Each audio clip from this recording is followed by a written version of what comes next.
नमः ओं विष्णुपदाय कृष्णपृष्ठाय भूतले श्रीमते भक्तिवेदांत स्वामीति नामिने। नमस्ते सारस्वते देवी गौरवाणी प्रचारिणे निर्विशेष शून्यवादी पश्चातदेशतारिणे। जय श्री कृष्ण चैतन्य प्रभु नित्यानंद श्री अद्वैत गदाधर शिवासादि गौर भक्त वृंद। हरे कृष्णा कृष्णा कृष्णा हरे हरे, हरे राम राम राम हरे हरे। हरे कृष्ण प्रभु। अब संजय जो हैं 4 श्लोकों में जो शंखनाद का वर्णन करते हैं 15, 16, 17 और 18 4 श्लोकों में जो शंख बजा है उसके बारे में संजय जी वर्णन कर रहे हैं।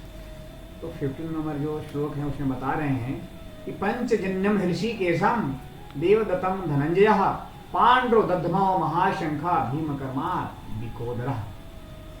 पंचजन्य नामक ऋषिकेश ने, भगवान समस्त इंद्रियों के स्वामी हैं, इसके लिए उनका नाम जैसे कार्य करते हैं वैसे नाम पड़ जाता है, उसी प्रकार उनका नाम ऋषिकेश है।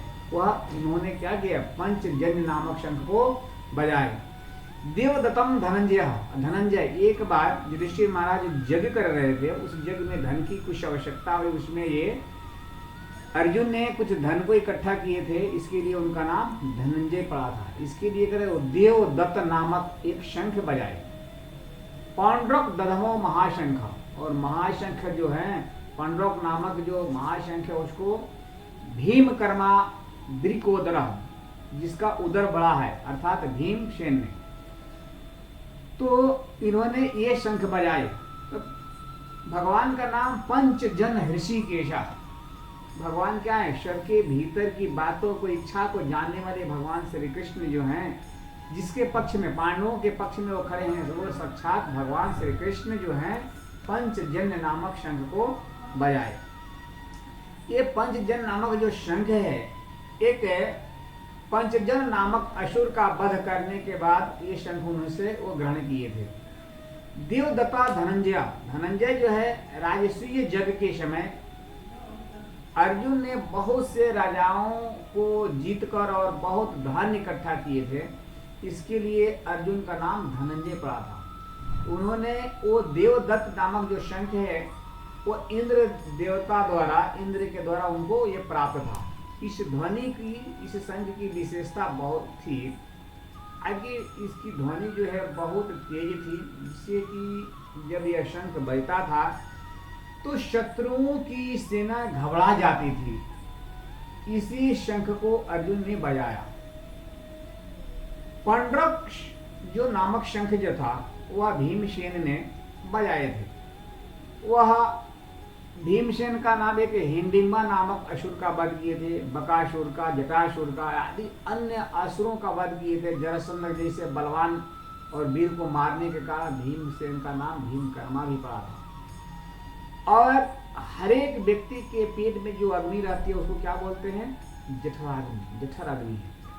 लेकिन इसके बाद, इसके सिवाय भी भीम के पेट में एक वृक नामक विशेष अग्नि थी, जिसके कारण बहुत अधिक भोजन को पचाते थे और ज्यादा भोजन करने वाले थे, इसके लिए उनका नाम वृकोदर भी रखा गया है।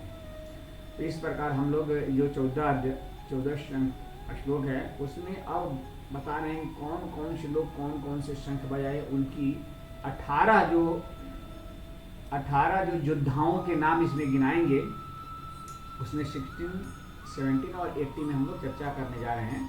तो अनंत विजय राजा कुंती पुत्रो युधिष्ठिरः नकुला सहदेवस्य सुघोषमणि पुष्पकम्। कुंती पुत्र युधिष्ठिर, अनंत विजयम राजा सुघोषमणि पुष्पकम्। अर्जुन, भीम और युधिष्ठिर ये तीनों किसके पुत्र थे, कुंती महारानी के पुत्र थे। और नकुल और सहदेव जो हैं वह किसके पुत्र थे, माद्री के पुत्र थे। और कह रहे हैं कि युधिष्ठिर महाराज जो हैं, राजा युधिष्ठिर, वो कुंती पुत्र के होने के नाते वो राजा थे। राजा का मतलब क्या था कि वनवास के पहले जो था वो इंद्रप्रस्थ जो राज्य था उसका राजा कौन थे, युधिष्ठिर महाराज थे। इसके लिए उनका नाम राजा रखा गया, राजा युधिष्ठिर।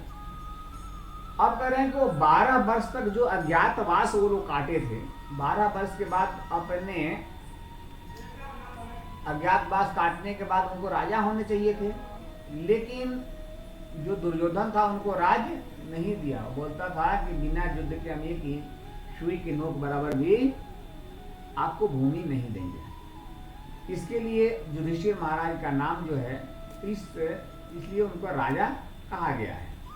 उसके बाद बता रहे हैं कि 17 में काश्यश्च परमेवाशा शिखंडी च महारथा धृष्टद्युम्नो विराटश्च सात्विकी का पराजितः द्रौपदे द्रौपराश्च सर्वस्य पृथ्वीपते स्वभद्रस्य महाबंधु शंख दद्मो विपृथक पिता।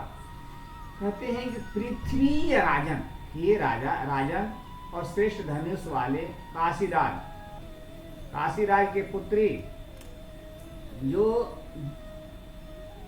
काशीराज के जो पुत्री थी वो बाद में जो शिखंडी बनी है उसके बारे में बताया जाएगा इसमें। तो बता रहे हैं काश्यश्च परमे आशा शंखा दधमान पृथक पृथक। महारसी शिखंडी बहुत सूरवीर था।